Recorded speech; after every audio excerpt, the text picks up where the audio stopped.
तो चलिए दोस्तों, आज है महीने का लास्ट दिन 30 जून। तो आज के बनने वाले हरियाणा करंट अफेयर के क्वेश्चनों का हम रिवीजन कर लेते हैं। और आज शाम को ही 6 बजे आपको पूरे महीने के टॉप 70 क्वेश्चनों की वीडियो मिल जाएगी, जिसमें सिर्फ इंपॉर्टेंट क्वेश्चन ही आपको देखने को मिलेंगे। तो उसे भी रिवीजन करना बिल्कुल मत भूलिए, क्योंकि हरियाणा के एग्ज़ाम सब स्टार्ट होने वाले हैं। क्योंकि हरियाणा पुलिस कमांडो और हरियाणा SI के फॉर्म ऑलरेडी चल रहे हैं। तो अगर आपने ये भरे हैं तो कंटिन्यू हरियाणा करंट अफेयर्स को रिवीजन करते रहिए। उससे पहले एक चीज़ और बता देता हूं कि अगर आप चैनल पर पहली बार आए हैं और आप हमारी पिछली किसी भी वीडियो को PDF के रूप में डाउनलोड करके पढ़ना चाहते हैं तो स्क्रीन पर दिए गए WhatsApp नंबर पर हमें मैसेज कीजिए, और जो पेमेंट है वो आपको दिख ही रही है, वो पे करके आप वो PDF खरीद सकते हैं। तो चलिए शुरू करते हैं आज की वीडियो। पहला प्रश्न है, इंडिया स्मार्ट सिटी अवार्ड 2020 के तहत UT अवार्ड किसने जीता है? तो ये अवार्ड जीता गया है चंडीगढ़ के द्वारा।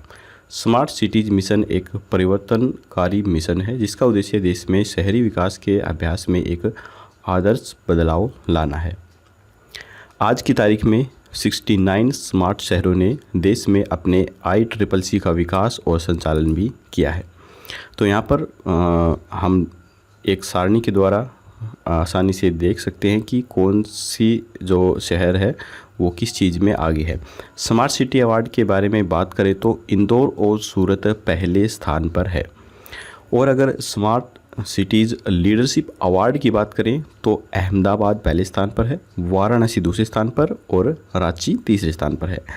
राज्य पुरस्कार की बात करें तो उत्तर प्रदेश इसमें पहले स्थान पे है, दूसरे में मध्य प्रदेश और तीसरे में तमिलनाडु। और UT अवार्ड की बात करें तो चंडीगढ़ यहाँ पर पहले स्थान पर है। इसके बाद है, किस जिले की बेटी संजोली को हाल ही में द डायना अंतर्राष्ट्रीय अवार्ड दिया गया है? तो ये दिया गया है करनाल की बेटी संजोली को। आप फोटो में इन्हें देख सकते हैं। शिक्षा, पर्यावरण संरक्षण व अन्य क्षेत्रों में किए गए सामाजिक कार्यों से जुड़े प्रयासों के लिए करनाल की 22 वर्षीय संजोली बनर्जी को प्रतिष्ठित अंतर्राष्ट्रीय द डायना अवार्ड मिला है।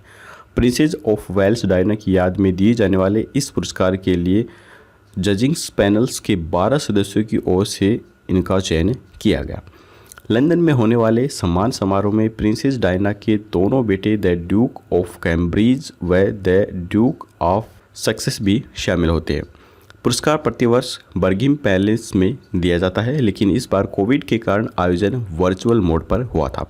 संजोली ने 5 वर्ष की आयु से ही बेटी बचाओ बेटी पढ़ाओ पृथ्वी बचाओ बेटी बचाओ पृथ्वी बचाओ अभियान चलाया, जिसके तहत उन्होंने दोनों विषयों पर लघु फिल्में बेटी तथा अर्थ लपटों में बनाई।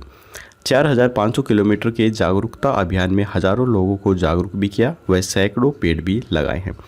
इसके अतिरिक्त वह गांव दरंड में निःशुल्क मोबाइल स्कूल गरीब बच्चों के लिए भी चला रही हैं और उनके जीवन को दिशा देने का प्रयास भी ये कर रही हैं।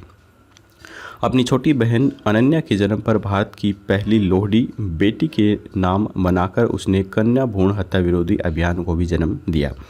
2015 में संजोली ने प्रधानमंत्री नरेंद्र मोदी को 14 फ्लाइट्स का पत्र लिखा, जिसमें उसने महिला थाना, national commission for girl childs आदि का भी जिक्र किया है। 2016 में 12वीं कक्षा में हरियाणा में टॉपर बनी संजोली विश्व की 8वें रैंक की ऑस्ट्रेलियन नेशनल यूनिवर्सिटी कैनबरा के अंदर पढ़ रही हैं। वहाँ उन्हें स्कॉलरशिप मिली है और स्नातक international security studies first class से इन्होंने पास की। उसी दौरान वह लियानास क्लब के द्वारा बेस्ट स्पीकर अवार्ड से भी नवाजी गई। वह सचिव के रूप में भी चुनी गई। केवल 20 वर्ष में ही उन्हें ऑस्ट्रेलियन फेडरल संसद में एक दिन का पार्लियामेंट सदस्य बनने का अवसर भी मिला। उन्होंने ऑस्ट्रेलिया के प्रधानमंत्री स्कॉट मॉरिस को चार्टर भी पेश किया, जिसमें महिला सशक्तिकरण की बात कही व जलवायु परिवर्तन की वजह से तापमान के बढ़ते खतरे पर भी इन्होंने चिंता जताई। भिन्न भिन्न क्षेत्रों में सामाजिक कार्य किए, जिससे उन्हें यूनिवर्सिटी की ओर से ANU+ अवार्ड से भी सम्मानित किया गया। ANU की ओर से वह शेफील्ड यूनिवर्सिटी इंग्लैंड भेजी गई, जहां उन्होंने चेंज लेव कार्यक्रम के जरिए विभिन्न क्षेत्रों में काम किया, जिससे कि मानव जीवन और भी ज़्यादा बेहतर हो सके। 2019 में संयुक्त राष्ट्र विश्वविद्यालय में भी इनका चयन हुआ। इसके बाद है, आगामी 23 जुलाई से शुरू होने वाले टोक्यो ओलंपिक्स में हरियाणा के कितने खिलाड़ी इतिहास रचने की तैयारी में हैं? तो ये हैं 30 खिलाड़ी। तो टोक्यो ओलंपिक में हरियाणा से 30 खिलाड़ियों का चयन हुआ है और यहाँ पर आप इन 30 के 30 खिलाड़ी को देख सकते हैं। इनमें अमित पंघाल, पूजा रानी, विकास किशन, मनीष कौशिक, अभिषेक वर्मा, संजीव राजपूत, संदीप कुमार, इस प्रकार से ये सभी हैं। आप वीडियो को पॉज करके इन्हें पढ़ सकते हैं। तो यहाँ पर एक चीज़ मैं और बता देता हूँ कि ओलंपिक्स खेलों की तैयारी करने के लिए हरियाणा सरकार जितने भी खिलाड़ी हैं उन सभी को 5 लाख रुपए की अग्रिम राशि देती है अपनी जो तैयारी है उसको और भी बेहतर करने के लिए। इसके अलावा अगर कोई भी विजेता ओलंपिक में स्वर्ण पदक जीतता है तो उसे 6 करोड़ रुपए, रजत पदक जीतता है तो 4 करोड़ रुपए और कांस्य पदक जीतता है तो 2.5 करोड़ रुपए की प्रोत्साहन राशि दी जाती है। आगामी 23 जुलाई से शुरू होने वाले टोक्यो ओलंपिक्स में हरियाणा के 30 खिलाड़ी इतिहास रचने की तैयारी में है। 2016 में रियो ओलंपिक्स में जहां हरियाणा के 22 खिलाड़ियों ने भागीदारी की थी, वहीं इस बार टोक्यो ओलंपिक्स में प्रदेश के 30 खिलाड़ी बुलंद इरादों के साथ दोबारा से इतिहास रचने को बेताब हैं। इसके बाद हरियाणा को भी नया विधानसभा भवन चाहिए। इसके लिए 20 अध्यक्ष ने पत्र लिखा है। ऐसे पत्र किसे लिखे जाते हैं? तो ये पत्र लिखे जाते हैं लोकसभा अध्यक्ष को। हरियाणा विधानसभा अध्यक्ष ज्ञानचंद गुप्ता ने, हमारे लोकसभा जो अध्यक्ष हैं वो ज्ञानचंद गुप्ता जी हैं, जो फोटो में आप देख रहे हैं, इन्होंने सदन की कार्यवाही और सचिवालय के काम में आड़े आ रही जगह की कमी का स्थायी समाधान निकालने के लिए प्रयास शुरू कर दिए हैं। ज्ञानचंद गुप्ता ने संसद भवन और नवगठित राज्यों के आधुनिक विधान भवनों की तर्ज पर हरियाणा के लिए भी भव्य विधान भवन की मांग की है। इसको लेकर उन्होंने प्रदेश और केंद्र सरकार के साथ साथ लोकसभा अध्यक्ष को भी पत्र लिखा है। उन्होंने कहा है कि बदलते दौर में संसदीय कार्य का स्वरूप भी बदल रहा है।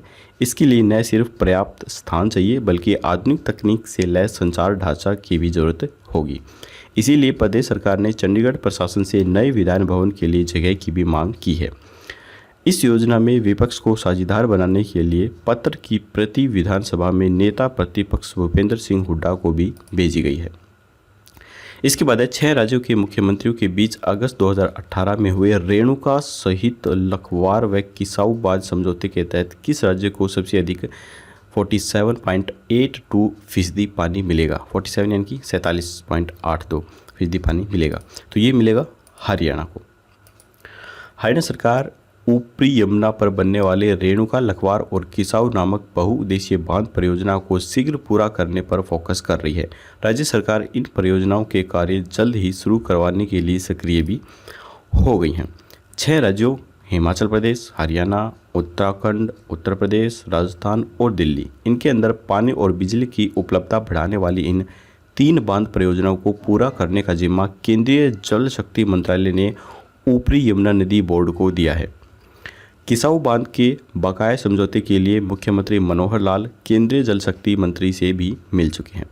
इसकी कुल लागत का 90% केंद्र सरकार देगी व 10% संबंधी राज्य सरकार अपनी हिस्सेदारी के रूप में देगी।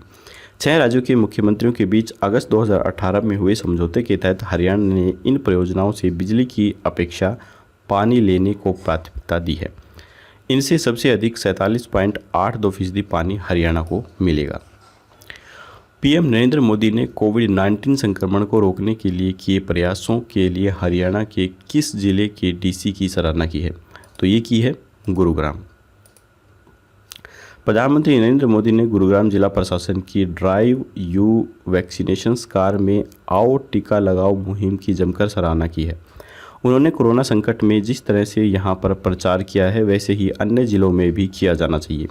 इसी कड़ी में बृहस्पतिवार को पीएम से गुरुग्राम के उपायुक्त डॉक्टर यस गर्ग ने भी बातचीत की।